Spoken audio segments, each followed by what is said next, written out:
Welcome to Hot to Trot. This is not your normal horse racing podcast. I'm Ashley Eisenbiel. And I'm Donnell Mock, and we're your hosts for Hot to Trot. We're here to give you the inside look at some of these great, fascinating people in horse racing. So let's kick it off with our Chris interview. Welcome to Hot to Trot. We're here with Chris Griffin. He is an announcer. He's a jack of all trades. He does everything. He communications, calls the races. Yes. Runs around, does TikToks, dances. You didn't read the 17-page resume that I sent you before we sat down and did this? I mean, clearly... No, because we decided we were doing it 3 minutes ago when Jeff canceled on us. That's right. You know what? It's a postponement. There's a lot of things going on the backside, as you know. So being Jeff's, I guess, right-hand man, production assistant, sounding board, it's important. But there's some important things going on. They're getting it done. I'm happy to jump in. Hopefully I'm exciting and entertaining enough for the people out there that are listening. But happy to be on Hot to Trot. I actually had an opportunity to go through some names for the show.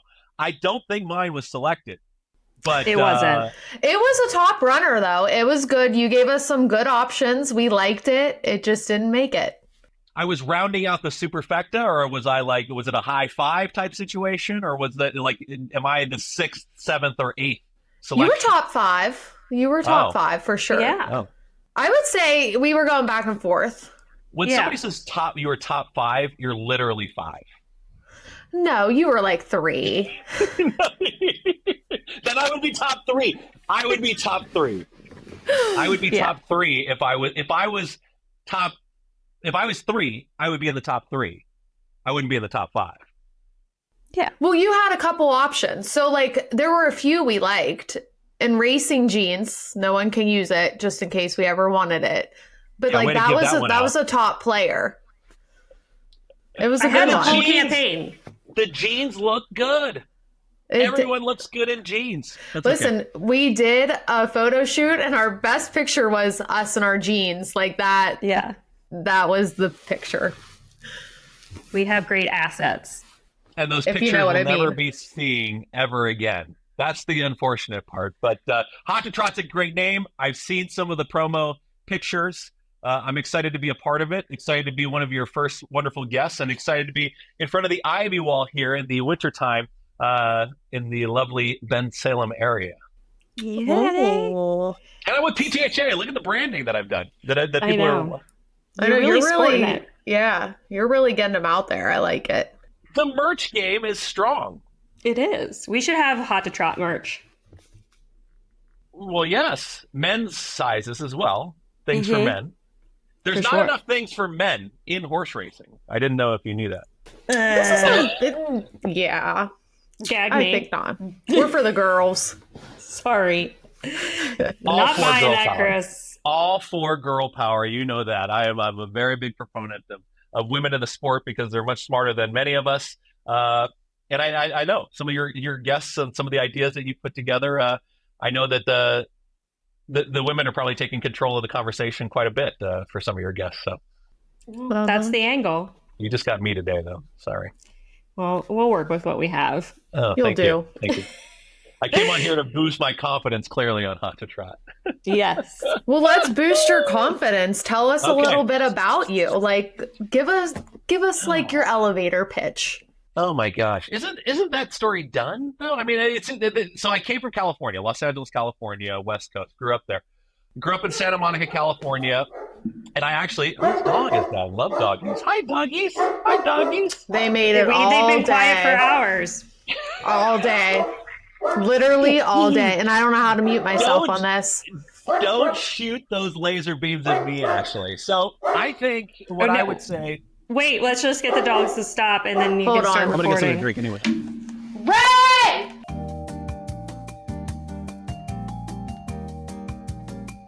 Sit your butt down. All right, set Chris up again. Tell us about yourself, Chris. Give us the journey. Yeah, so I mean, the story basically starts on the West Coast. I grew up in Santa Monica. I grew up in Santa Monica, California, and I think that some people get a misconception of people from California sometimes because it's always like, yeah, bruh, we're from California, man. Like, oh yeah, but that's literally not us, right? When you're from California, very laid back, very chill. I didn't go to the beach as much as I should have, and I'm not a big beach goer. And I'm sure on Hot to Trot, a lot of people that are listening, they probably do hang out at the beach. I'm surprised at how many beaches actually are on the East Coast. I think that's the thing that surprised me the most. Even though there is literally a body of water over there, I've seen a map, so I get it. But the California, I grew up in California. I was playing football. I was doing all kinds of things. And when I was college quarterback, in case anybody out there Hall of Fame. He's in the Hall of Fame, people. Now, yeah, but I was part of a team, so there were people that were also saying, "Well, you're not really in the Hall of Fame. You're part of a team that's in the Hall of Fame. You're going to have Hall of Famers on your show." I was the quarterback though, so sometimes you take a bit more credit. So, yeah, we'll let the audience decide that one. What is truly a Hall of Famer? But my trophy is actually right over there. I keep it in my office and carry it around with me everywhere I go. So I grew up in California. I was doing the restaurant thing. I was tired of playing football, and I ran restaurants actually for a decade.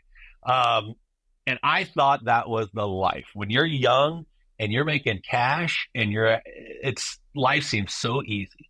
Restaurants that we know? There were restaurants in California. It was not chain. I didn't work chain, but there were entertainment aspects to the restaurant. Let's just say that. So, yes, these dance moves weren't these weren't man-made. These were trained skills over the time, maybe on the west side of LA somewhere. So I did that. A buddy of mine actually got me a gig doing auto racing, National Hot Rod Association. He asked me just to go cover a weekend of drag racing. And just to announce, I'd gone to a broadcasting school. I'd gone through a program. I didn't go through a traditional college sense of like, you don't go to college and say, I want to be a horse racing announcer, unless you're in Arizona or the program or something like that. I don't even know if they have a program specifically for that. But that's not what you say that you want to do, right? Everybody tells you the story. They talked into the tape recorder and then they send in a tape, blah, blah, blah, blah. Nobody sends in tape anymore. It's all digital. You can put it on YouTube. You can put it there anywhere. So I just went to cover this gig in Baytown, Texas, which is just outside of Houston. I ended up going back to Houston at St. Houston Race Park. But the National Hot... He doesn't like Sam Houston.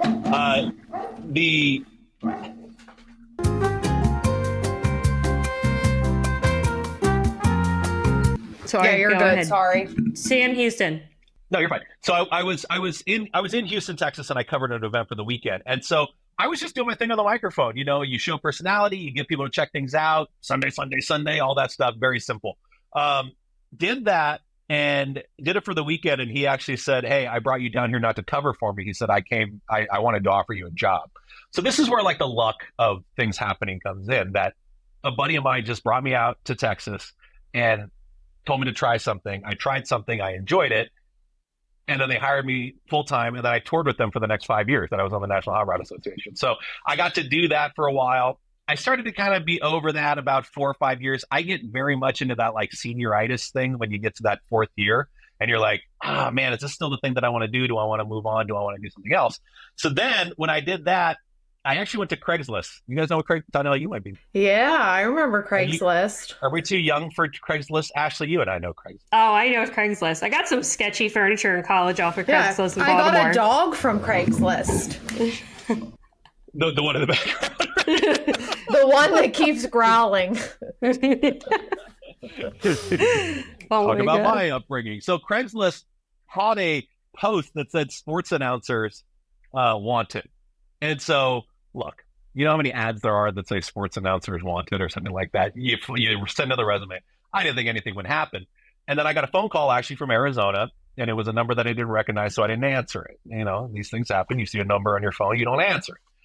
I called it back and it said, this is the world famous Harlem Globetrotters. It was their headquarters. And so I called it back and I left a message. I said, hey, you guys called me. They called me back on that number and booked me on a flight. Like 2 days later, I went to an audition. There were 30 people there and I ended up becoming one of the voices of the Harlem Globetrotters. So like I talk about the Craigslist thing and people are like, Craigslist, how is that possible? But somehow it wasn't sketchy. Like I ended up touring the world and being able to be on national TV programs.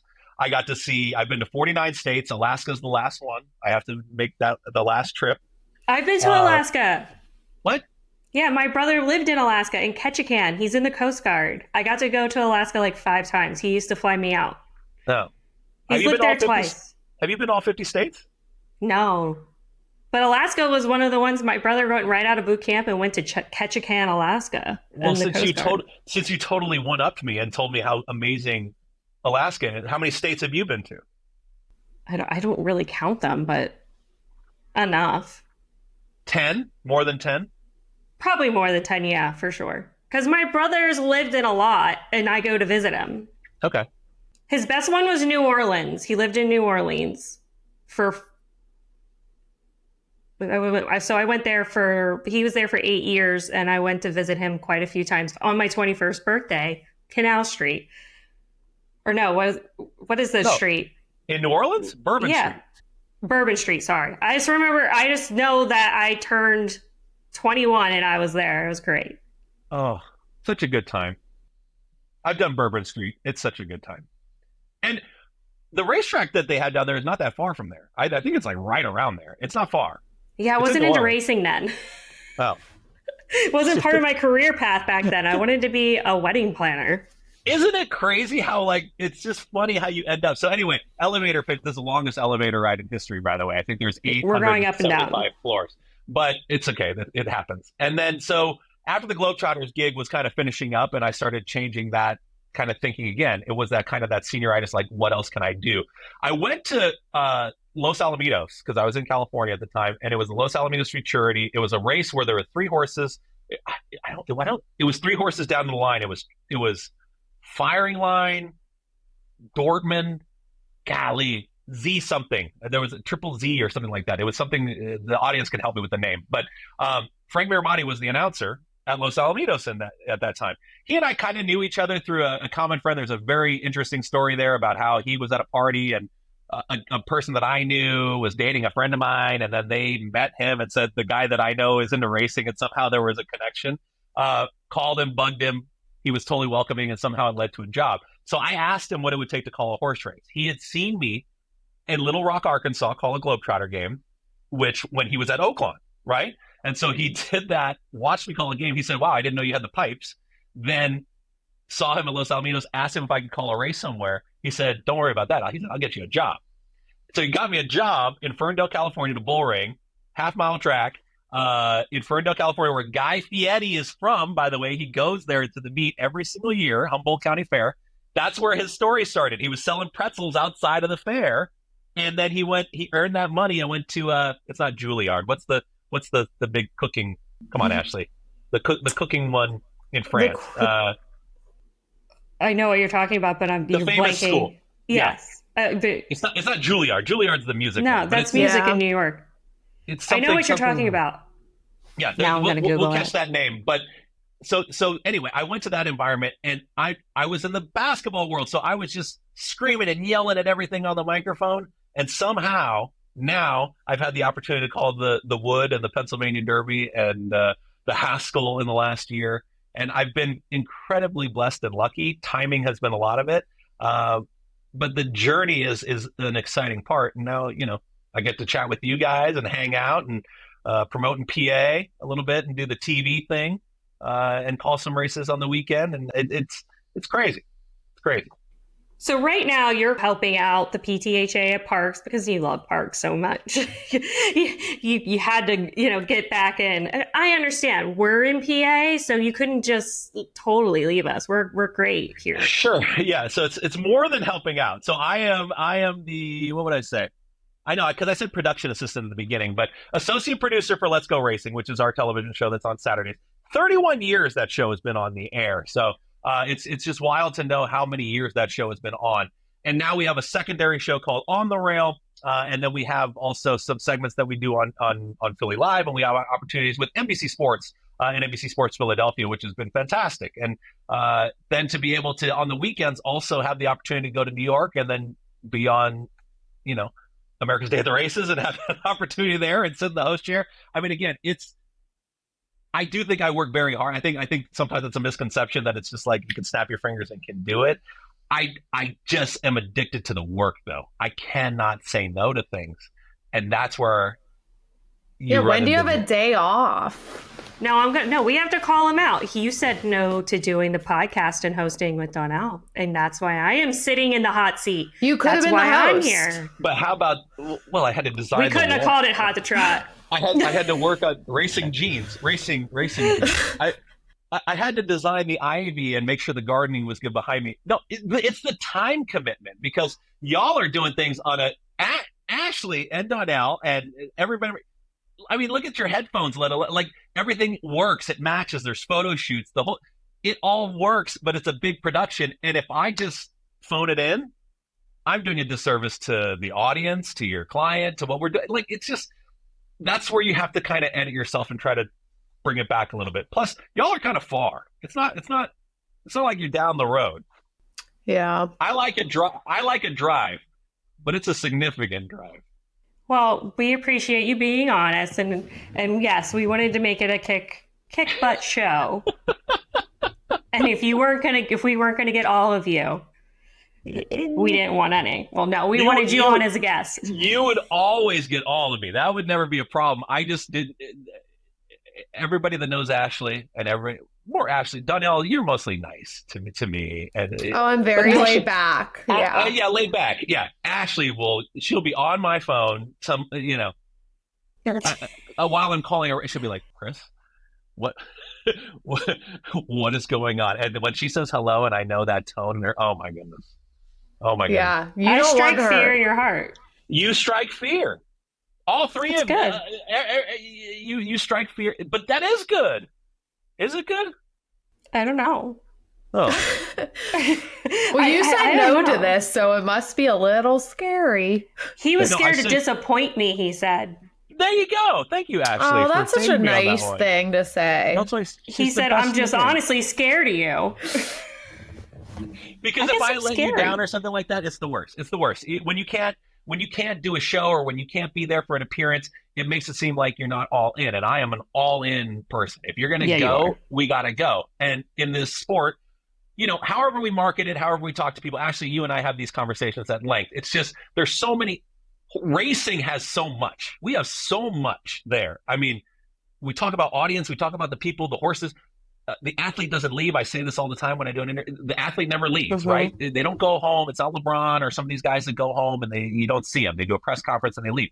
Our athletes are here. Our horsemen and women are back here, and representing the horsemen and being able to be on the backside and hang out with these people and make them smile and hang out a little bit, try and get them to dance on a TikTok or something like that. It's just a great dancer. Yeah, that's the environment that I like to be in, because if we're giving off that impression, then the audience is going to respond to that. And that's the only thing that I ever try to get across whenever I do anything in the industry, whether it's announcing, whether it's producing, whether it's hanging out with y'all, that we do care, and I care about what I'm doing. So I'm never gonna half-ass it, and just kind of go through the motions, because how can I expect your wagering dollars or your consumer dollars to come in if I'm not giving you everything? So that was the long way of explaining. I'm sorry that I was not able to be a member of the show, but I'm happy to be a guest on the show. I'm sorry to call you out on it, but we're excited. Yeah, publicly over the airwaves. Why not? Have to address it. It's okay. But I mean, I think it's great everything you're doing, Chris. Like, honestly, my hat's off to you, because I'm not dancing on TikTok. My son, my 15-year-old son, told me he would honestly cringe if I did. So because his friends follow me on TikTok. So to keep that, relationship with me and my son going, and for him not to cringe as a freshman in high school, I will not dance. But I'll leave all the dancing for you. You do it very well.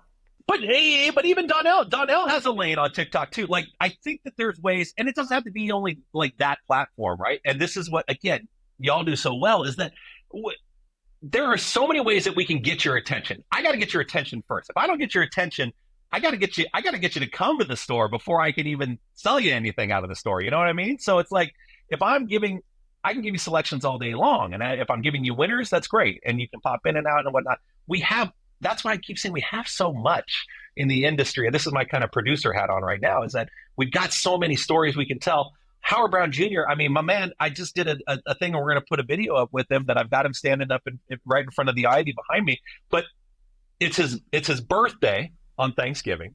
Oh, that's cool. Right? He's been training for 50 some odd years. He's a Jets fan, so we'll let him slide on that part. That it seems like you can't root for any team but the Eagles if you're out here on the Ben Salem area. But he won a couple races, and this is a man that's come back and forth with cancer, and he said, he just got his diagnosis that he's cancer free, and I know he's comfortable with me sharing that because he and I just did the video together. But that's the story that I need to tell. Wow. You know what I'm saying? So whether you came to hang out with us by watching me dance to NSYNC or something like that, or however you got here, now I need to show the people that do this 24/7 that are doing what we got, what we ask and watch on the screen in a race. Let's tell their story a little bit, and let's kind of see what their life's about. He's dedicated 50 years to the industry. I've been here for almost 9, right? 10. I think it's just humanizing the sport. 100%. Let's talk about the people in the industry. They're not, yes, the majority of our lives is mainly horse racing. Sure. But there's more to us and them. And let's give them a platform. I know I respect everybody that works in the industry. I'm not personally at a barn every day, but I wouldn't be sitting here if there wasn't this amazing industry of people, putting on the races and taking care of those horses. Like I wouldn't have a job if it wasn't for them. So I greatly appreciate, everyone who does this, and giving them a platform and telling about their stories, I think is a great thing that we in communications in the industry get to do. And it's fun. Like I have fun at my job every day. Well, that's exactly why we made the podcast. So you'll hear in the first episode, that's we want to show the stories. That was the whole point behind this. There's so much more than what you see for the 2 minutes those horses are racing. There's a whole thing behind it. Yeah. And Donnell, how many horses do you have by this point? But, I couldn't even know where to begin on walking a horse or anything. That's not what I'm trained in. That's not what I excel at. So I need to trust the people that know how to do that to do it, and let's I would love to see you in a barn though. I would love to see you cleaning a stall or something. We should do that. You should have to do the morning. Okay, wait a minute. We're losing focus here. What I was saying is that there are people that are doing things much better than I could possibly do them in many settings. These horses are going to tell us a story all the time. The horses are always going to end up being the star. You can't go anywhere in Bensalem, Pennsylvania, and not hear the name Smarty Jones or say the name Smarty Jones, and people don't know who that is. Exactly. So we need to remember that. It's going to be 20 years since he won the Derby next year. I mean, it's wild to think about that happened 20 years ago. But if I asked you about that Belmont race, people could tell you that call now. People could tell you Birdstone is coming up on the outside, and it's just you could hear a pin drop. So those are the moments we capture. Those are the moments we need to put on the screen. Those are the moments we need to bring to the audience so that they can understand that that's what we do. 365/21, not tomorrow because we're taking tomorrow off. But it brings me so much joy to hang out and smile and have fun because I pitch myself that this is work and people pay me to do this because I just went with my dad and hung out the track and had fun, and now I'm sitting on a technological podcast we can see each other on camera. We got pink headphones. It's all working. I'm in front of an ivy wall and we like the name of the show. I don't love the name of the show. It's not racing jeans for selfish reasons. And we got so much more that we've got in the pipeline that we're just going to do some crazy, amazing things.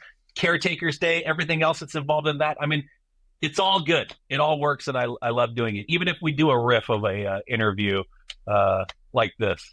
So, one of my hot questions I want to bring up to you, Mr. Chris. Hot question. Okay. It's a hot one. Well, I guess you're in the hot seat. Okay, room 2. It's not really a hot seat, but so let's talk about your ethnicity and culture, because you and me have had a kind of a back end conversations about, that people might not know. Nobody knows I'm Japanese, so I am Full on half Japanese. Yeah, my mom is probably 5'2". I mean, she's a tiny Japanese woman. She was an absolute rock star. Um, and she came here. Golly, man, I'm 42, so we're talking, 40 some odd years ago, obviously, that she moved to America, and she was a nurse, and just came here and started learning English. Um, and then I came about, and she's just such an independent person, loves to kind of have her schedule. She's a fantastic golfer. And she just loves her very simplistic life. It's funny because the Japanese culture is very bit, it's a bit more demure and a bit more like quiet and a little bit more toned down, right? That is not me. I don't think I've ever been described as like the quiet one in the room, or like the shy one, maybe a long, long time ago. But my dad is very much an entertainer. So my dad is very out there. He'll sing karaoke, kind of okay for the Japanese speaking out there, and really have a good time. But yeah, I'm full on half Japanese, and I think that when you see somebody else that's half, they know. Like, I can recognize somebody that's half. There's quite a few people actually in the industry on camera that are half Asian, of some ethnicity. So I do wish a lot of times that I could kind of tap into that more. I think I do need to do that and reach out. Maybe Ashley, you could help me with that, because I think it's important. I think that we are such I don't know what the correct word is these days, but a melting pot, or a very diverse backside, and just diverse. And look, Japan has made a big strike in horse racing too. So huge. They love it. So if the next question is, can I speak Japanese? I can speak enough Japanese to get me through, portions of the day. No, I'm not speaking Japanese on this podcast right now, but it is a target of mine to have fluent Japanese here in the next 2 years. So, and that can only benefit the industry, I think, and also the work that I'm doing. So if I start calling a race in Japanese, you'll know what's going on. That would be awesome. And if you ever get an invitation to go to Japan, I'm going with you as your agent. That's the real question. That was the real point of the question there. She was making sure that we're traveling still to Japan together to go do some gigs. But yeah, yes, you would be my agent. I would sign you up tomorrow to be my agent. Yeah,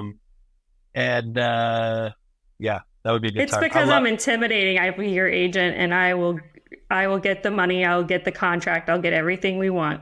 You can be the mean person that I need in my life. I mean, come on. You want everybody to like you. If you want everybody to like you, it's hard to say like, hey, I need a little bit more. This is not a negotiation, many times in these jobs, right? It's like, I'm grateful for the opportunities and I want to do it. Yeah, you do need that person that goes out there and is a rock star for you. Jocks have agents. Could you imagine jockeys, going back and forth and having to do that part of the business alone all the time? That would be a tough gig. Like, it's hard enough to ride a 1,000-pound animal in a very, high velocity, high fast paced sport. Now you got to negotiate, pay and work out your bookkeeping and all that. No. Ashley, and you gotta go sell it. You have that's another part of the jockey agents is like they go around and they get the rides. Like they look at what the jock's capable of taking on, and if there's more time and more rides they can do in the morning and take it on, they're working it for them. Like they can't do it all. And if there's a jock's agent out there that does not have somebody mad at them at least once in a day, I would be shocked. Jock's agents are kind of scary. Could you, if you were a jock's agent, Ashley? I would be the best. Oh my gosh. That should be my next career. It's like, okay, you can ride our horse. Ashley's coming. Hide. You're on in the 4th, 5th, and 6th. You're good. I would have all the jocks. You would have a lot. Yeah, you would be all right. Donnell, you could do it too. I think that it's so wild to me that they have agents, because drivers just get their drives. Like that's not a thing in harness racing. Yeah, they just get their drives, you list them, there's no agents or anything. Like that was always like a foreign concept to me. So I know that you have some questions for me, but this is the one thing that fascinated me about harness and that world, right? Because I've never called a harness race. I have lightly watched a couple races when I had the opportunity to go to Monmouth and Meadowlands, because Meadowlands is traditionally, more so going to be a harness track, right? When you talk about the Pennsylvania tracks, there's a lot of them in Pennsylvania. Like, I didn't realize how many areas there are. I think it would be cool to call a harness race. I think that mechanic is very different. I think I would completely blow it the first couple times, and then I would think I would pick it up. But I learned that the number on the saddle cloth is corresponding to the race that horse is in that day or something, right? So there's a little one, like and that's numbers. The race. Yeah. The little one's the race number, and then the big one's their post position. Yeah. When I went to watch, like, there were horses like everywhere. And I was like, wait a minute, are they in the next? They're like, no, that one's schooling, or that one's doing this, and then this one's doing this. I'm like, how do you keep track of it all? And they said, well, there's a little number on the saddle cloth. And I said, oh, okay, well, that makes sense. I didn't know that the drivers don't, like, they have to do it all themselves. Well, they, like, what do you mean? They, like, someone warms them up, and the drivers just kind of show up, get their lines, and go out and drive them. Wow. Should I be more of a should I know this already? Like, I should know this stuff, right? No. I think we should take you to a harness track, and you should call a harness race. I think you would be good at it. You could go to Harris and Bovovich. Yeah, I think you would like it. You met Mike, so you guys could. I mean, I would always take a field trip. I'm not so much about.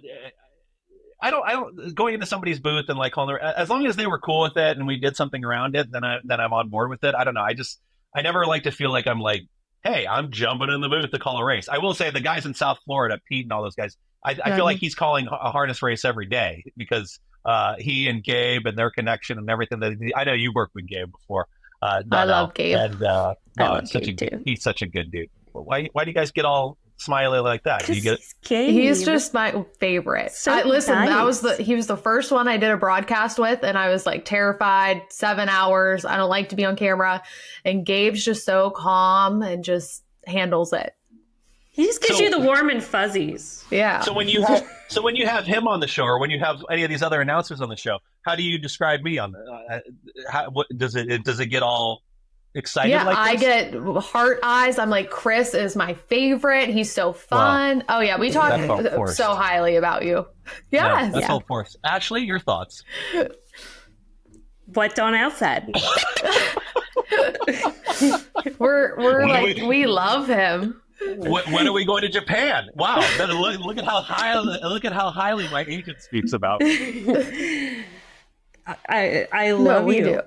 Yeah. No, we do love you, Chris. Who do I call and say in 3 minutes be on camera and be ready to do a podcast? I don't know what I'm asking you, but we're going to make a show. So that's what we do. You're here, so that's do. What we do. You're a trooper working for with us. you. Yeah, I am a. You're a go-to. I am a run into the booth. Whatever needs to be done, we got to get it done. The show always goes on. Like I've told people this too. Absolutely. So there was. Let me take you guys behind the scenes. So the biggest nightmare I always have, and I don't know how long we can go on the show, but the biggest nightmare I have when I get into any booth, like a new one, I would say I've had very interesting first days when I've started at a new track, right? So. Sam Houston, I'll take you to Sam Houston. When I got to Sam Houston, I got to Houston, Texas for that gig. I got all my materials prepared. As an announcer, you get all your things ready. I put them in a bag, boom, boom, boom, done. What did I forget? I forgot something. I drove over to the track. I got to the track. I'm there. I'm feeling like I'm there in plenty of time. I live probably like 30 minutes away from the track, 20 minutes away from the track. Forgot my binoculars. First day. That's a big thing to forget. No for binoculars. An announcer. No binoculars first day, right? The television I had in there, and I love my time at Sam Houston, it was great.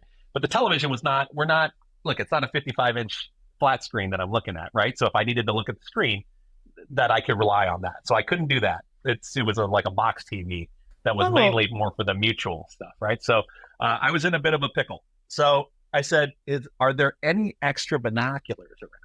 And there just weren't any. There just weren't any binoculars. So I did two things. I ordered from a website that can send items very quickly to deliver binoculars. There was one set of binoculars that were at a store. I don't know what stores and things I can say, but I bought them online and did a rush delivery. I think I paid like $27.99 or something like that to have them brought immediately to the track. They were like little toy binoculars. They were like the little plastic ones. They were not usable. Like these were not usable. So I got these little binoculars. It was literally like, I was like, oh. Yeah, you know those things where the old school with it's got like the, what are they called? The thing with it's the baton. Like you go to see a play. Yes. And you're like, good evening. Yes, I would love to see the performance this evening. Like, could you imagine calling a horse race when they're, yards and yards away from you? So I got those, but there was one other set of binoculars. These binoculars look like they were off of like Captain A. It was like a submarine. They were like submarine binoculars. They were bright yellow, and one side didn't work. So I looked like this through the binoculars. I was holding them like this, and I was looking through one lens. And that's how I called the race on my opening night in St. Houston. The next track that I went to, I locked myself out of the booth, and there were 19 minutes to post for the first. And security had to come to open the door. And I think they got there with about 6 MTP, maybe 5 MTP. How did you lock yourself out? The door just locked. It was like when you open the door and it closes behind you, you don't think embarrassing. It's going to be locked. This is a professional announcer that's doing this. And the door closed. The door closed. It was my first day. Yeah, that's embarrassing. That's really embarrassing. Yeah, and I'm not telling you which track. I'm not telling you which track that was, but that door closed, locked me out, and I was literally watching the MTP go down. Like, oh my God, this is disaster. So, do you carry a bag with you now of like binoculars, like backups to everything, or do you just still wing it? I would love to say that I'm completely more organized in my life, Donna. Oh, okay. That would be a lie.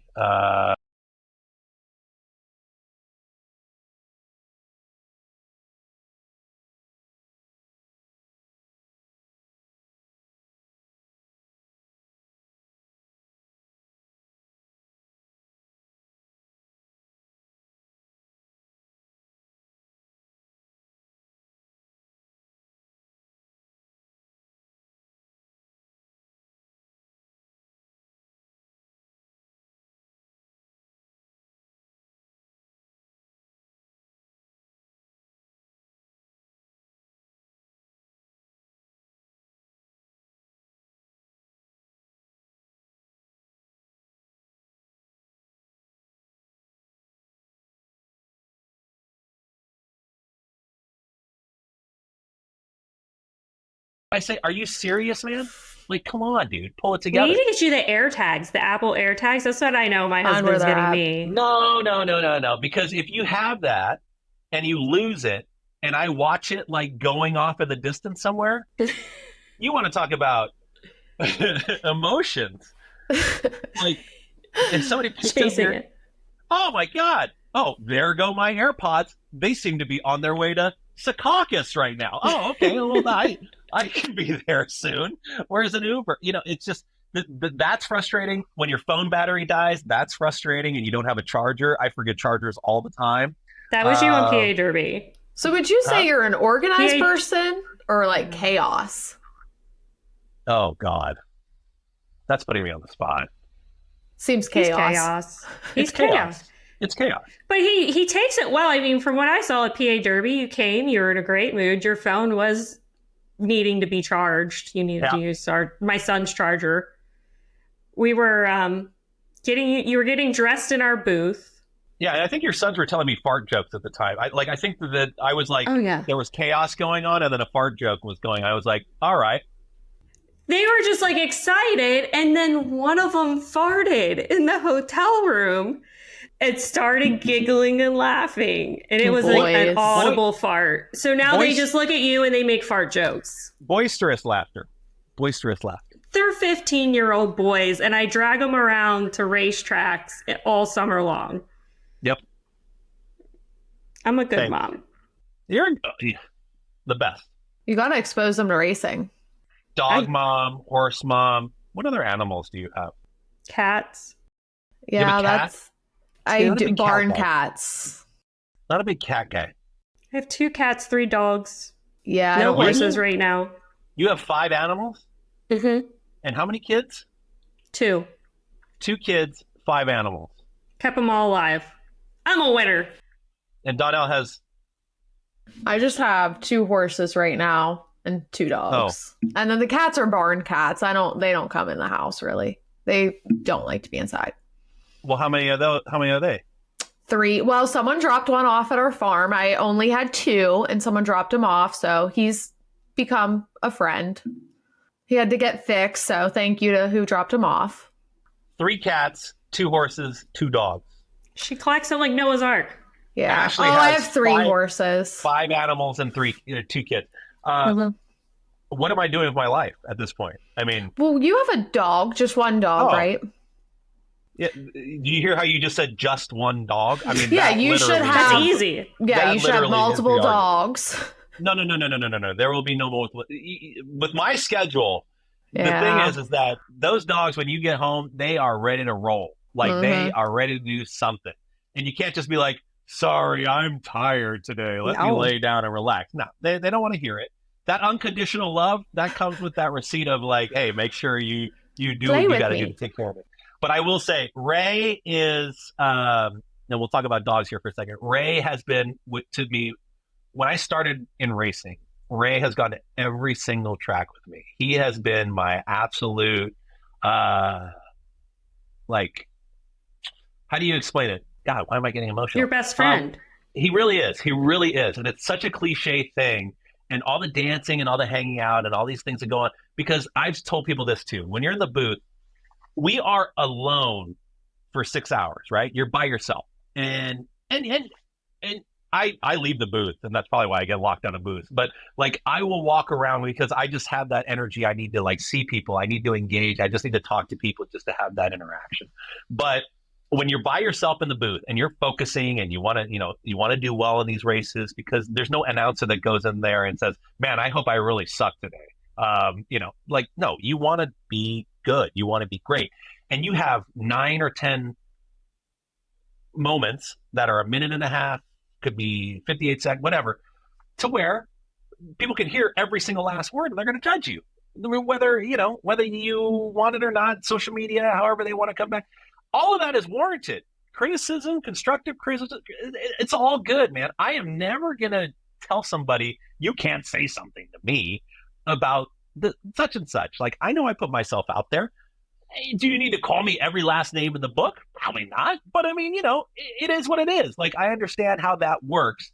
And I want that audience to feel that from me. But back with Ray, no matter what, good call, bad call, doesn't matter what happens during the day. My man is always right there. He is me in an animal form.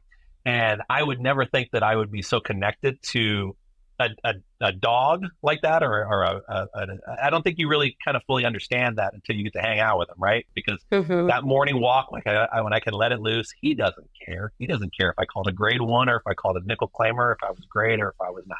He just wants to hang out, steal my food off my plate, watch a little TV, and lay, horizontally across the bed with his dad. Like, he can't figure out the whole, like, dude, you got your side of the bed, I got mine. He's got to do the long waist thing, and I'm, huddled up in the corner. But dogs, horses, animals, that engagement, I want to always be fair to them. I'll always volunteer time at a shelter or something like that. So I can throw that out there if anybody needs me to volunteer and muck a little bit and clean some things. Not to make fun of me, but to actually like help people do things.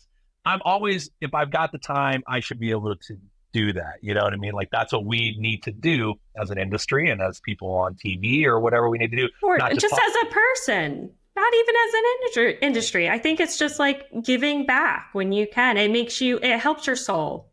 It's like, what is it? Chicken noodle soup for your soul.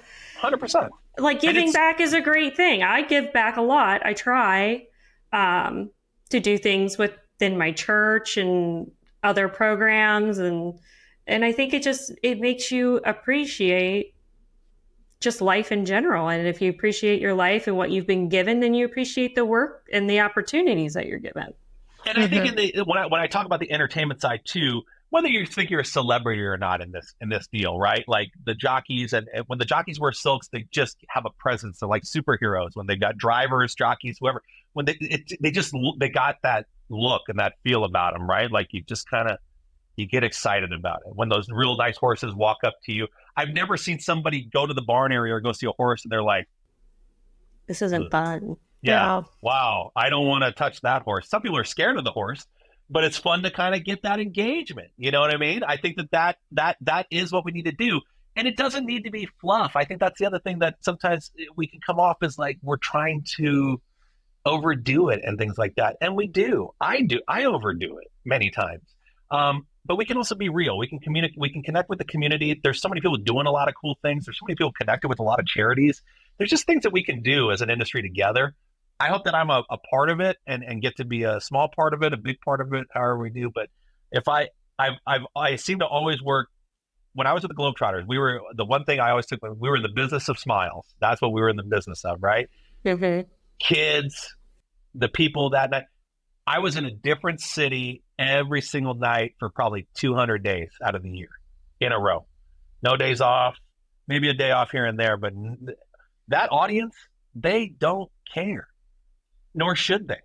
You pay good money to come hang out with us. I got what I got, and you're going to smile and have a great time. And they're there to have fun. Of course. And I want you to come back and come back again and come back again. And I think that we could still do that in racing. I think so. That's what I enjoy doing. That's what that was a long-winded way of talking about my dog. But Ray has just been my best friend through this process of being in a decade, and he has helped me get these jobs. I really truly feel that. I mean, like if he doesn't put me in that mindset of like letting things go once in a while, then I don't have that smiling engagement. I'm saying so. And now he's 13, so. I'm not thrilled about that part of stuff, but yeah, he's my dude. Although you have a dog named Ray now too, Donnell, so that's very confusing because now my Ray is like better than your Ray. And, no one's better than Bruno. Oh, okay. And then Bruno comes in the mix. It's crazy how dogs like go with you through every stage of your life. Like I got my dog Oscar out of college and like the job changes, the life changes, like they're just with you through it all. It's crazy. And I think that the horsemen and women feel that way too. Mm-hmm. Like the people that work in the barn area, like the unfortunate thing about what just happened in New York, what's the name of the track? Tioga. At Tioga. I mean, you feel it through the screen. It's awful. I mean, that situation, awful. And we need to do everything we can do to support. I've seen people, donating the dollars and everybody jumping in and helping. And we do run into these things. I remember the Del Mar situation, in San Diego, we saw the horses run around with the big fires and whatnot. There are moments where we rally together as an industry and come together and kind of make these things happen. It sucks when it's a tragic situation that those things happen, but I think we can build upon that too. How do we now take this and now how do we improve off of that? But it's just that connection with the animal. I still am not going to like get on a horse. I've been on a horse one time. I shouldn't say one time, but recently one time, and I was on a English saddle. Is that what it's called? With no horn, yeah. Apparently that's the most difficult saddle to like be. It is. Yeah. Guys, I'm not Frankie Pennington over here. I'm not exactly like you're gonna have some balance. Yeah, thank you, Donnell. Thank you for pointing out the reasons why. It's all in the core. I'm sick. Oh, thank you for pointing out no core either. Anything else you want to comment on? I'm sure you look great. Oh, thanks. Oh, thank you. No, but I'm 6'1". You're a bigger guy, and then I had to do the crouching kind of like that stance. I couldn't do that for 5 seconds, let alone a minute. Oh, what are you, nuts? Yeah. Should have had a Western saddle. That's what I said. But you can't. What am I going to tell a horseman? Yeah. I think I should start on the beginner level, actually, guys. You should actually start at bareback. Oh. That's how you get a good seat. Yeah. My sons have the best seats because they rode bareback for like the first 2 years. I never let them have a saddle.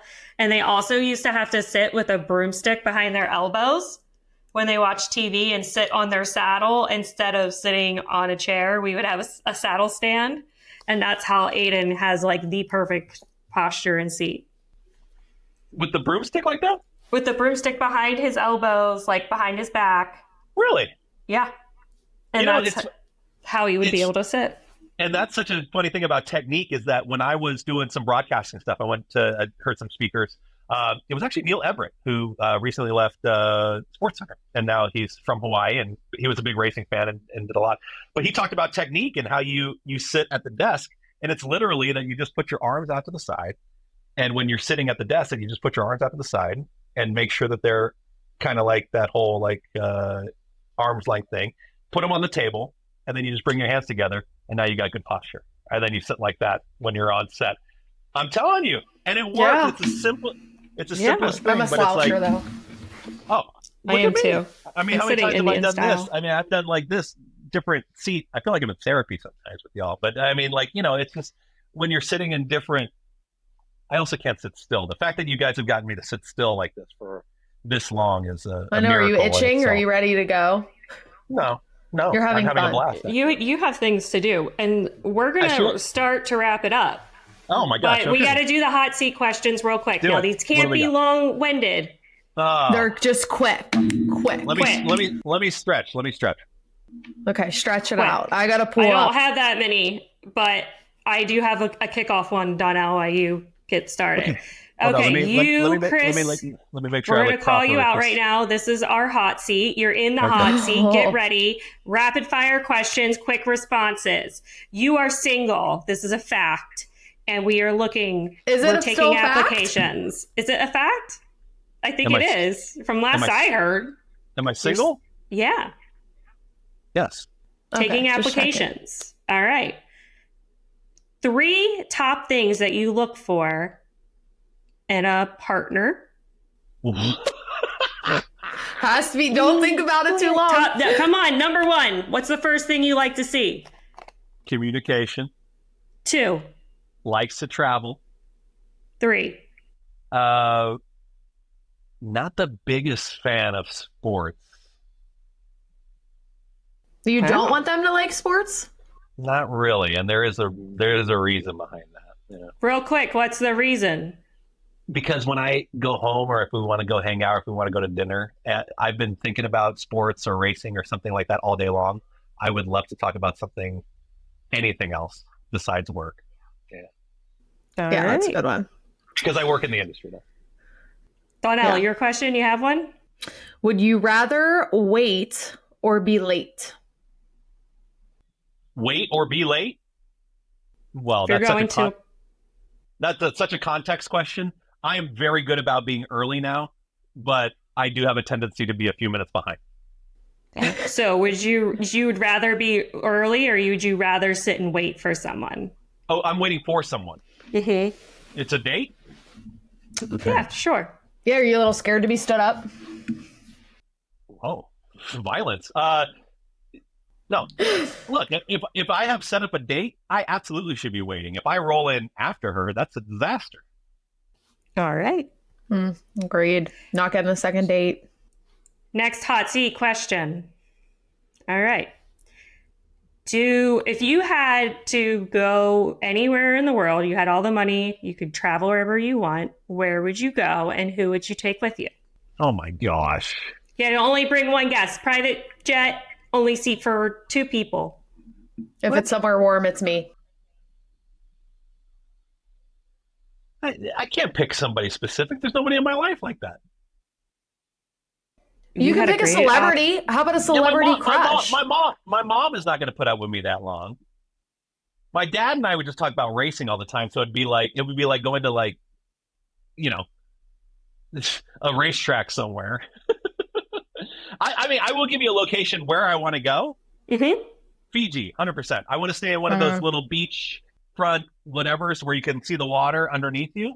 So whenever the dating life picks up, or whenever I do meet the wonderful person that I could love to take a journey with, first class, of course, on a nice plane, and make sure we get there, I think Fiji would be fantastic. I don't have a lot of time off, but for the right person, I would take a lot of time off and go to Fiji. No brainer. How long can you go there? A week? A month? A year? I don't know. You're Forever? rich.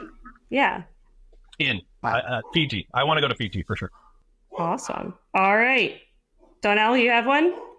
Yeah. Who's your celebrity crush? Oh my gosh. This is so much about my love life. We're helping you out. You might have a date after this podcast. You're welcome. Exactly. Especially since I wore all my best clothes. I mean, look at me. Yeah. Love the PTHA merch, by the way. Love the PTHA merch. Man, celebrity crush forever. Okay, so growing up, let me give you a bit more. Not too long-winded. Kelly Kapowski, Tiffany Amber Thiessen. Come on, if you weren't fired up about Kelly Kapowski when you were a kid, growing up watching Saved by the Bell, But a side note, I know everything about Saved by the Bell. There's no trivia question you could not ask me that I couldn't answer. But that's another show. But Kelly Kapowski, after that, oh gosh. I would say now Jennifer Aniston was probably in the mix. I think that she was fantastic. Right now, though, the young lady Ana de Armas, that is a beautiful woman. I don't know who that is. I don't either. Now I gotta go Google her. Yeah, she was Marilyn Monroe in the movie. I first saw her in it was a Jonah Hill movie with the guy that was in Top Gun. I'm Googling this. What's his name? The main guy. He played Goose's son. Golly, I can't think of the kid's name. Miles Teller. They're in a movie about war dogs. You ever seen War Dogs? Oh, she is pretty. Oh my God. She's very pretty. I unfortunately am trying to stay away from anybody in racing because, I don't know. That's smart. Very smart. I don't know. I think it hits too close to home, and sometimes people find out about information like stuff like that really fast. So don't mix business with pleasure. My husband's in a totally different career. I talk foreign to him constantly, but then he gets excited about things I'm doing. Yeah, because it's like new. So he doesn't want to come home and talk about military defense with me. I would never want to, of course I want you to engage it. The racetrack is a wonderful place. Of course, come out and hang out and have a great time. But we don't need to talk about the pick four and what happened and how I got blown out of the third or fourth leg of it when I go home and we're having dinner. You know what I mean? Like, I need to separate the two. Ana de Armas she's a stunner though. She is. Good. Well, that's it for our hot seat questions. That's just it. my love life. Oh my God. goodness. You made it through Hot to Trot. Yeah, we're in.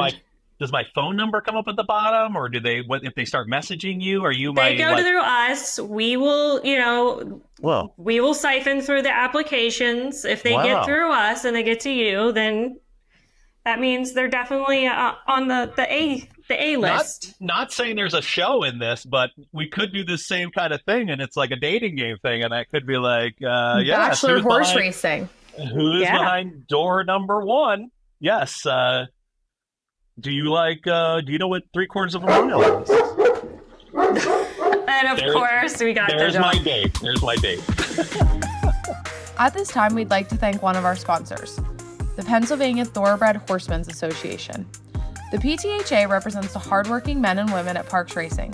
The association consists of 3,000 members who are active not only on the track but off the track through association-run events and fundraisers. We are proud to run Turning for Home, an industry-leading aftercare program, having safely retired and rehomed 4,000 horses since 2008. That was such a good interview with Chris Griffin. He always has so much to say. I love talking to him. But now it's time for Racing for Love, and we have the Twaddle family. So a little different this episode, not just a couple. We're doing a whole family. All right. Well, welcome to Racing for Love. We're so excited to have you guys here today. Do you guys kind of want to introduce yourselves to our viewers so they know who's going to be talking here? I'm Meadow Twaddle. I'm Lexi. I'm the mom, Sophia. I'm Parker. I'm Tim. Thank you guys for joining us. We're going to go ahead and kick it off with Tim and Sophia. How did you guys meet and how did you decide to start the Twaddle family stable? I was racing in California, and she was Sophie out there. She was actually with another horseman friend of mine at the time. I love this. We just became friends, and it wasn't until maybe a couple years later she was single, and I was back here at the Meadows, and we reconnected. Wow. Aww. What was the thing that attracted you the most to Sophia?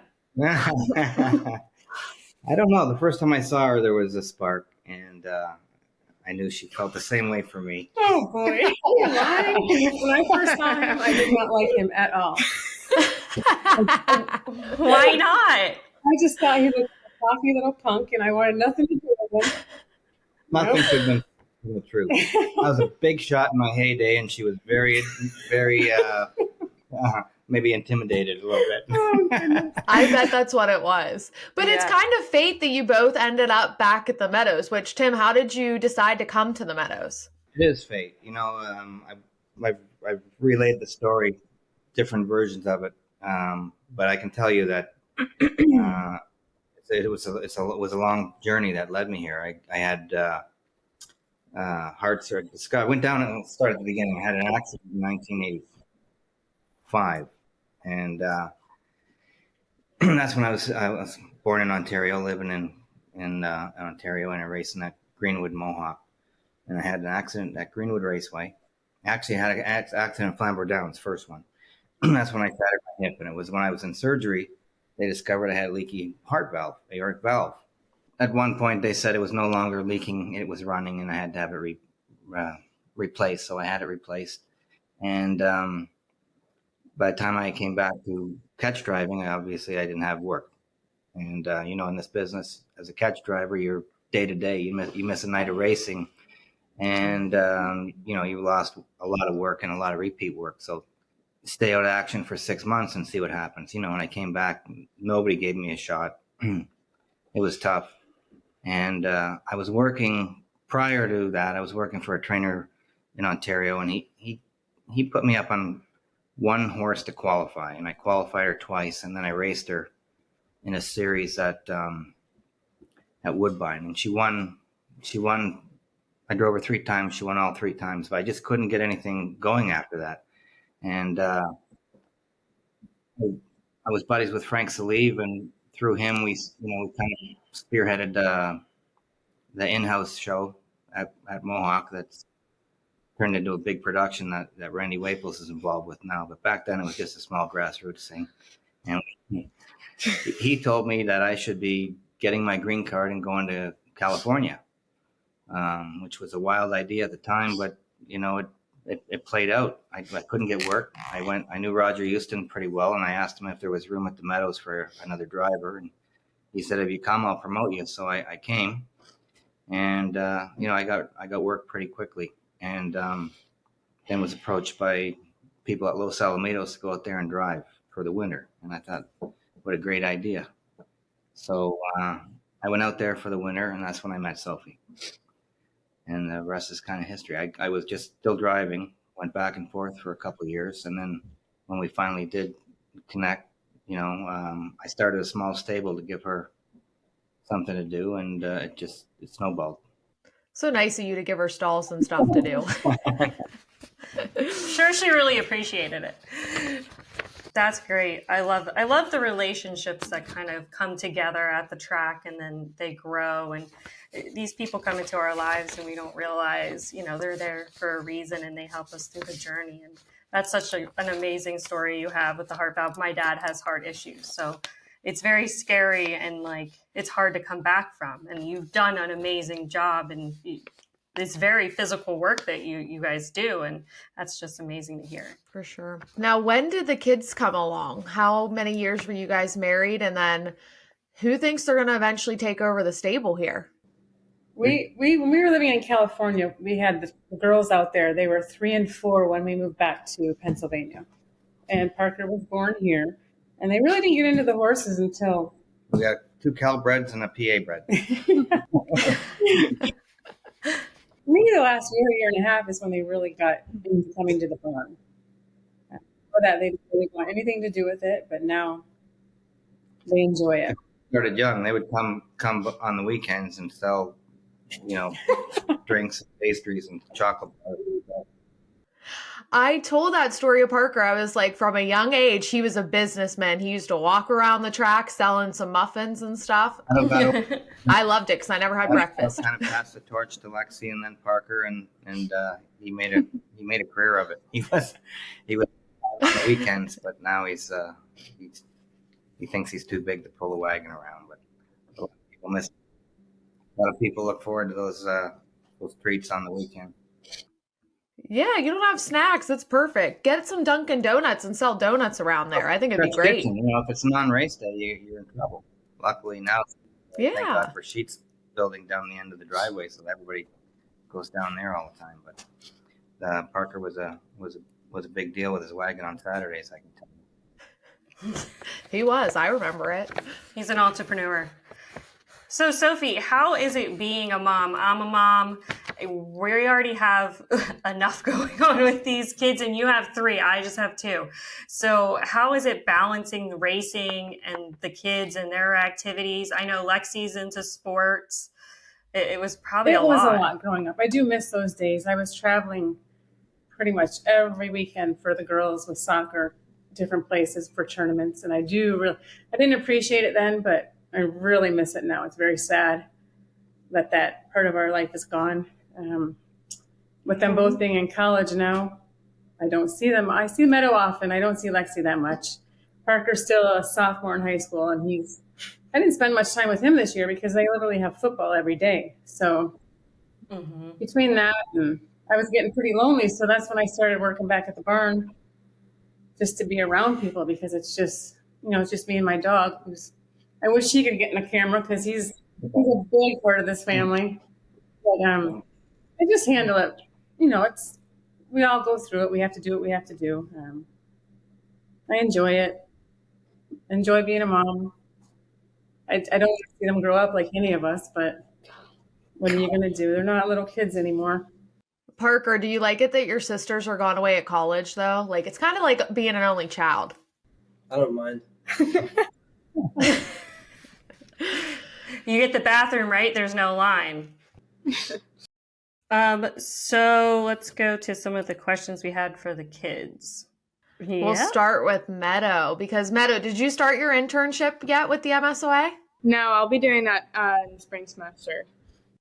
So since you're going to start an internship with the MSOA, do you think, because I always see you in the paddock too, do you think we're going to see you doing the marketing route and we're going to see you interviewing people and things like that? Or you think you want to go the horse route and be in the barn and in the paddock and stuff?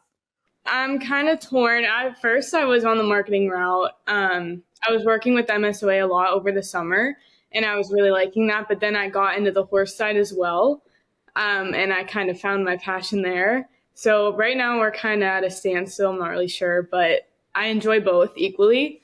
So we'll just have to see how the spring goes. Yeah, it's a bug. And I definitely, Tim knows, I struggled with that. I wanted to do the marketing, but I wanted to be in the barn. So I think you'll be able to find the best of both worlds. For sure. Get a nice balance going. Yeah. Hey. Yeah. Keep going. We're marketing girls over here. We need more fresh ideas and, the marketing communication majors coming into the industry to be able to promote it like us. Yeah. So, yeah. Awesome. So, Lexi, tell us what was your favorite memory at the track with your family? Oh boy, I don't know. Does it have to be at the Meadows? No, it can be anywhere. Anything to do with racing. This past summer, we were at Flamborough Downs, and Forever Boy won the Charles Stravinsky Memorial Cup.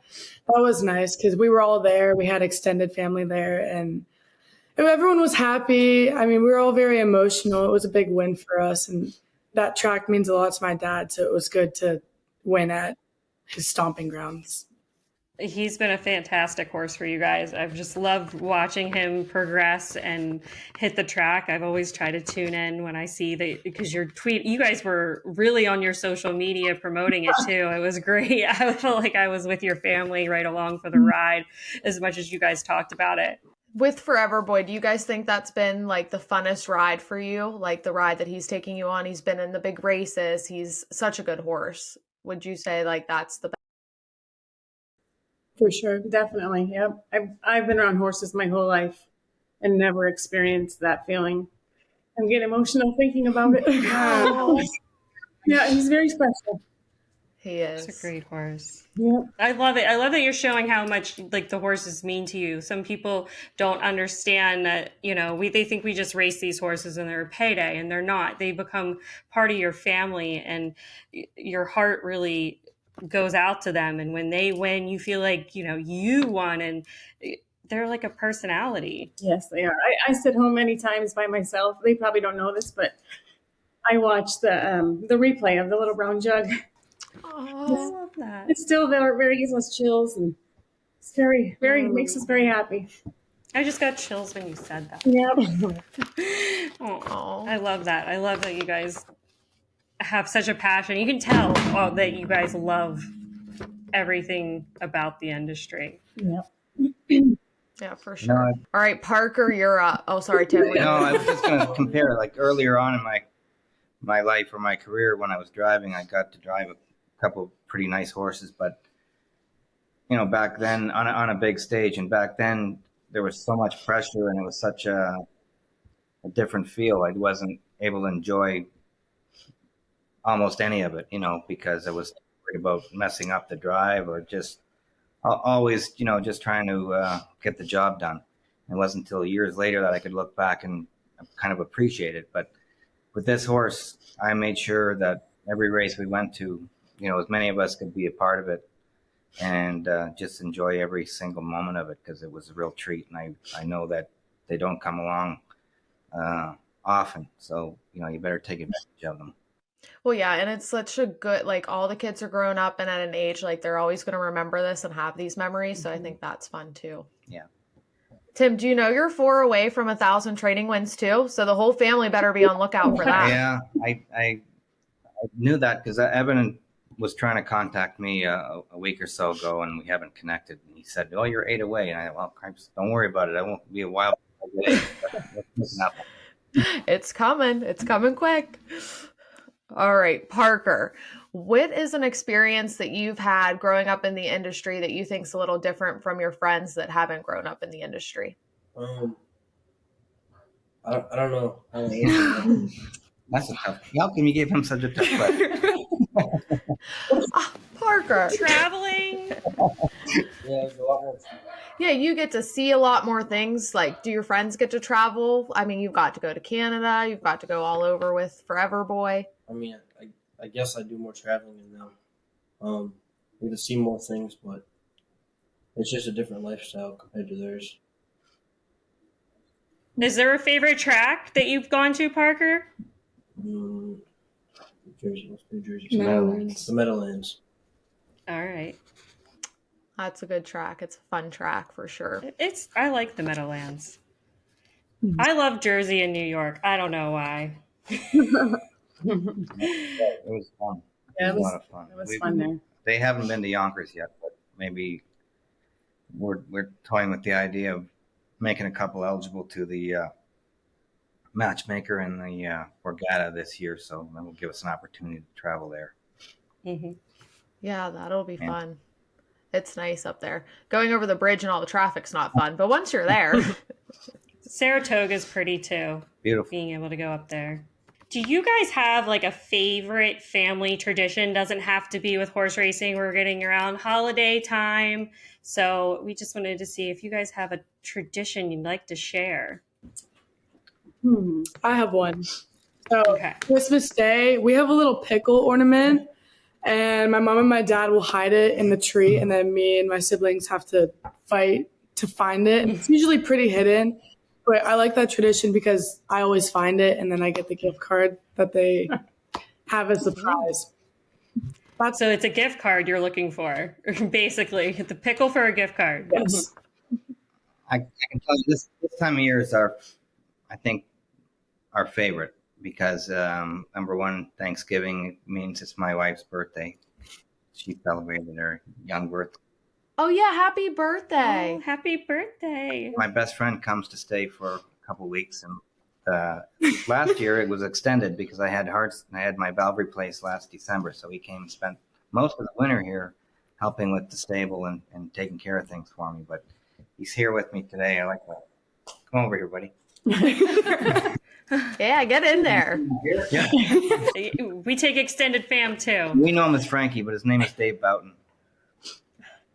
Hi, Dave. He's part of our family too. We met. I was a little kid going to the track on the weekends from school, and we met. He was working for a trainer called Bill Carroll, named Bill Carroll, who I was friendly with, and I would go there on the weekends. And one weekend I was coming up, he said, "Well, I got a new fella for you to bunk with this weekend." We stayed in tack rooms back then. Yeah, he says, Frankie. And I said, okay. I said, how old's Frankie? He said, he's 16. I said, geez, 16 in my eyes was this great big guy, right? And so I get there and I see this little punk. And I said, that guy's not any bigger than me. So anyways, we hit it off. And for the last 45 years, he's had my back. That's great. Aww. I love that. It takes a village to raise children, but it even takes a bigger village to raise a stable. You really need those people you can trust and depend on to support you and great team and help you. Good, loyal team. And man, they take care of things for me. And then I've gotten older and expanded. I've had to delegate a lot more and rely on them, and which I do. And, they do a great job. We love that. Who's in the barn every day? Do you guys over holiday breaks? Is everyone in the barn helping all the kids? No, Meadow gets there as often as she can with school, as long as school allows it. Parker comes in like came in today and helped. As long as it's warm weather, Sophie's there every day. Smart woman. I like to hear. Trainer. And Lexi's just far away from it. She loves it. The horses are addicting. You come and you bond. Mm-hmm. You bond so quickly and easily with them. So once you have that connection, I like it. For years I went to the barn and came home, and I know Sophia cared what we did, but it wasn't like she was hands-on, so there was no connection. And she's rekindled that fire for the horses and for what we do by being there every day, and it means a lot. It's more special to me, because I remember winning a Breeders' Crown, and I didn't have there was nobody there. It was packed full of people in the winner's circle, but I didn't have my mom wasn't there at the time, and there was just no family. There was no one there to share it with. It's like getting a hole in one, and you're on your own. So it means a lot more having them around.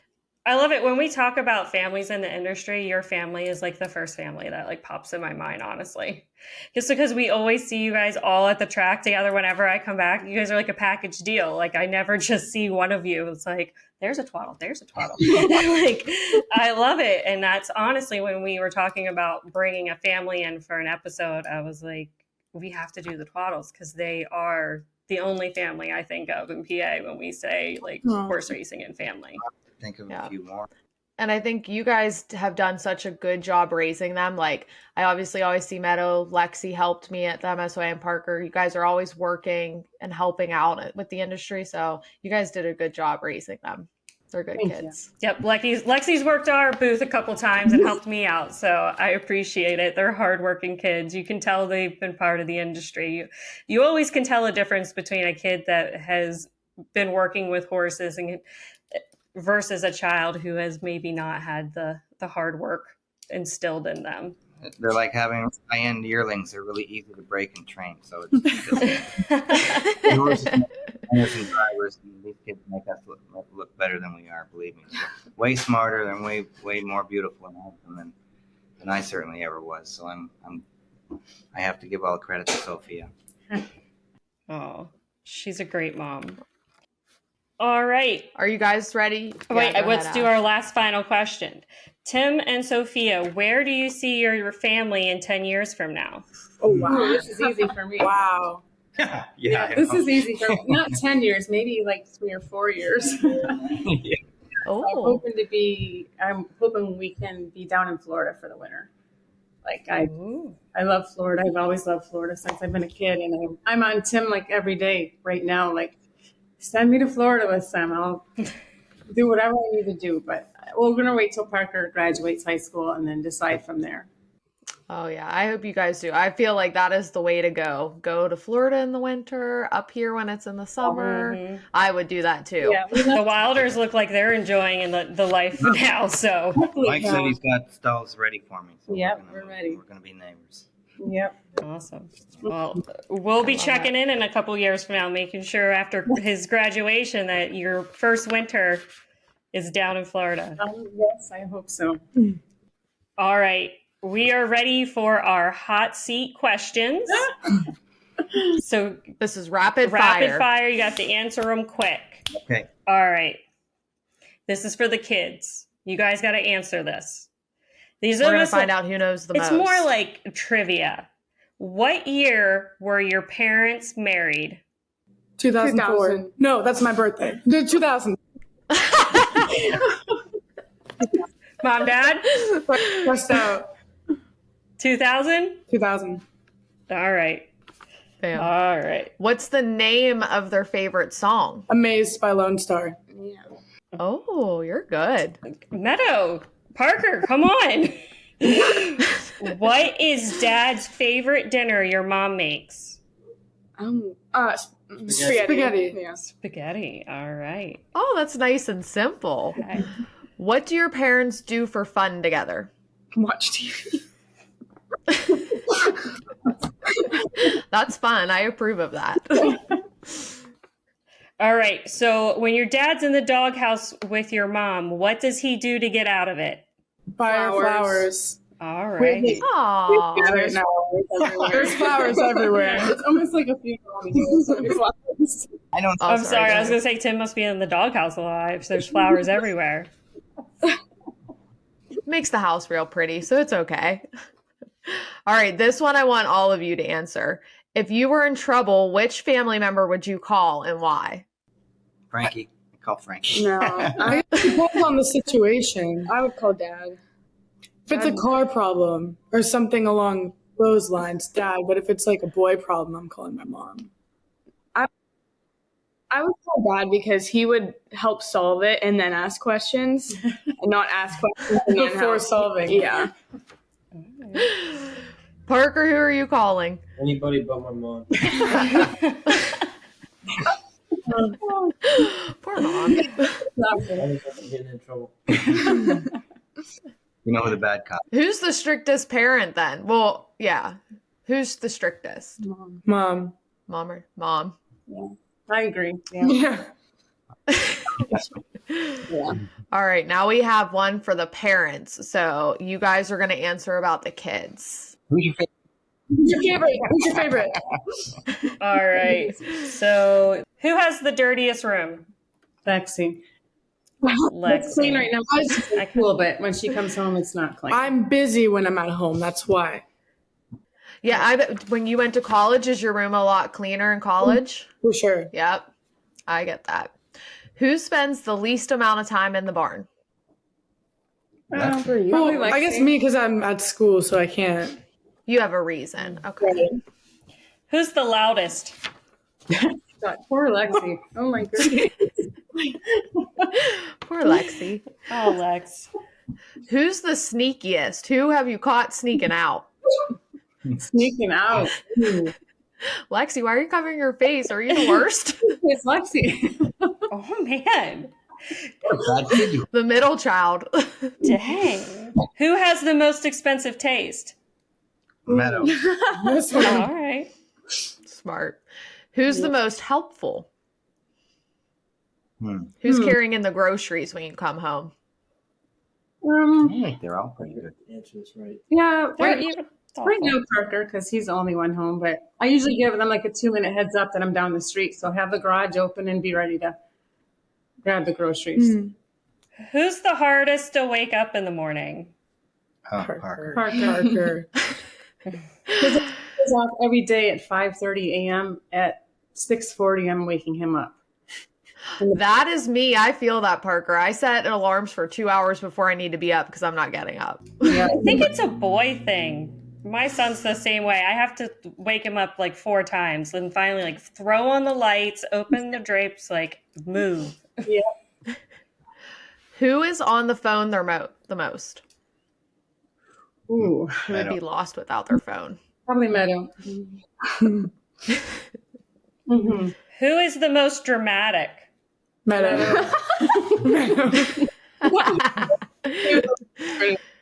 Who's the most laid back? I don't know. Parker? Probably Parker. Probably Parker. Who's the most likely to move back home after college? Meadow. Meadow. All right. That wrapped up our kids' questions. Do we want to do any of these quick questions for the parents for social? Yeah, we'll ask the kids. So we're going to ask you which are your parents. So we asked that one. So who's the funniest? Dad's pretty funny. They're both funny. Good answer. Which parent is the better cook? Oof. I don't know. Cook? Oh my gosh, not even a photo. I don't cook. Dad's better on the grill. Dad On the grills. grill. Mom Dad don't. on the grill. Yeah. What's the best thing your dad grills? Steak. Oh, that's a good one. Who are you going to ask for $20? Who's going to cough up the $20 quicker? Dad. I'd be getting up $20. Who gives out the punishments? Mom. Yeah. Mom. Okay. So would Dad be the one to post bail if you're in jail? Who yells more? God. Mom. Me too. All right, last one. Who has the better taste of music? Dad. Oh, me for sure. What do you listen to? I get everything. I get everything on my playlist. Everything from classic rock, classic country, contemporary Christian, you name it. There's a little bit of everything. Something for everyone on my playlist. Hey. I like also moonlights as a DJ when he's not running a stable. How the races go or whatever, sometimes I need something to get me off the ledge, or sometimes I need Always depends the mood. Right. All right. Well, I think that does it for us. Thank you, Twaddle family, for jumping on today and joining us on Hot to Trot. It's been fun getting to know you all, and we loved having you on Racing for Love. It's been a pleasure. Yes. Thank you. All right. Well, thank you so much for joining us for this episode of Hot to Trot. We had a great time with Chris Griffin and the Twaddle family, and make sure you stay tuned. Follow us on social media, Facebook, Instagram, Twitter, and on TikTok, and stay tuned for the next episode of Hot to Trot. Thanks for listening, and thank you to the Standardbred Breeders of Pennsylvania for sponsoring Hot to Trot. We'll see you next time.